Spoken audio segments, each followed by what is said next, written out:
queremos referirnos a la muy, pero muy devaluada cumbre del ALBA ocurrida el día de ayer. Ayer hubo una reunión de muy pocos presidentes que contrasta mucho con lo que eran las cumbres anteriores, cuando siendo presidente Hugo Chávez venían presidentes de todas partes y cuando la chequera venezolana estaba full de dinero. Ayer un gobierno desprestigiado, lo que contó fue con 2 o 3 presidentes y además presidentes que, como el de Nicaragua, tienen un cuestionamiento en la calidad de la democracia que hay ahí muy grave. O el presidente de Cuba, que hace tantos años que no sabe lo que es hacer un proceso electoral. Ayer estuvimos viendo una cumbre en la que se gastaron de nuevo millones de dólares para hablar de política,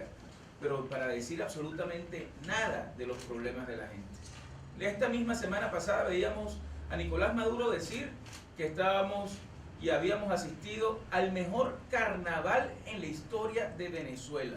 Y el sábado nos conseguíamos en la avenida Panteón a tanta gente que llorando nos decía que estaba muriendo de mengua. Una señora en especial, cuya hija se enfermó de una bacteria en un hospital por mal tratamiento y que terminó diciéndonos cómo es posible que hablen de carnavales cuando nosotros lo que nos estamos es muriendo de hambre, cuando nos estamos muriendo por falta de medicina. ¿Cómo es posible que el gobierno venezolano gaste millones de dólares para hablar de la defensa de la revolución bolivariana, cuando a quien debería estar defendiendo es al pueblo venezolano que está muriendo de hambre, que no tiene cómo alimentarse, que no consigue medicinas? Es la distorsión absoluta de un gobierno que piensa que la defensa del país es la defensa de sus privilegios, la defensa de quienes están gobernando, la defensa de quienes quieren permanecer en el poder para siempre sin importar el daño que le ocasionan al pueblo venezolano. Y por eso, hoy más que nunca tenemos que luchar para que en Venezuela se reivindique y podamos rescatar nuestro derecho a votar, nuestro derecho a ser libres, nuestro derecho a castigar a este gobierno con el voto,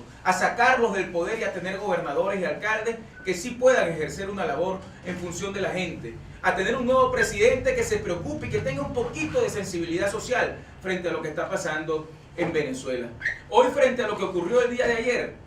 nos damos cuenta todos los venezolanos que el gran problema que hoy tenemos, por lo cual no hay alimentos, por lo cual no hay medicina, por lo cual la economía está destruida, tiene nombre y apellido: Nicolás Maduro y este gobierno. Y por eso tenemos que derrotarlo, por eso tenemos que abrir la puerta a la esperanza, por eso tenemos que decirle a la gente que nadie puede resignarse y que tenemos que seguir luchando para que ese cambio se dé. Hoy queremos de nuevo además denunciar lo que es la campaña de este gobierno para ilegalizar a partidos políticos, pero también para inhabilitar a la oposición, que más bien está luchando para poder representar a la gran mayoría del pueblo venezolano. Ayer y hoy hemos visto cartas, siendo aún cartas que no le han llegado a él, pero que demuestran que el gobierno sigue en su plan de inhabilitar a los líderes políticos. El líder principal de la Unidad Democrática en Carabobo, Enzo Escarano, sin haber sido notificado, sabe hoy que una carta del Contralor ha llegado al Consejo Nacional Electoral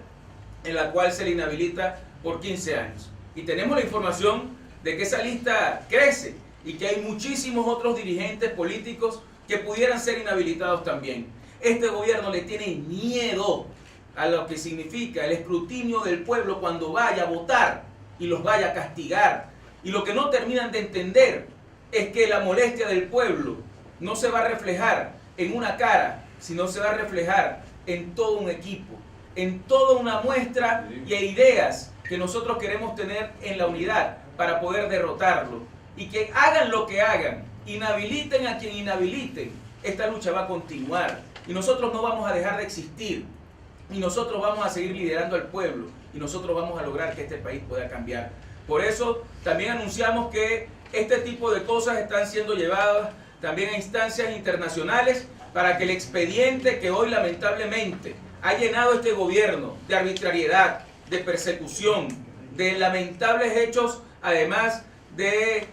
corrupción y de toda una mezcla que ha terminado en una dictadura, pueda abrirse a la posibilidad de que los venezolanos podamos dirimir nuestras diferencias a través del voto. Este gobierno se equivocó, y lo vuelvo a decir como lo dijimos el miércoles pasado, se equivocó con Primero Justicia, se equivocó con la unidad. Nosotros vamos a seguir existiendo porque representamos a millones de venezolanos y somos una gran mayoría que los va a derrotar electoralmente cuando logremos rescatar el voto y darle a Venezuela un futuro mejor.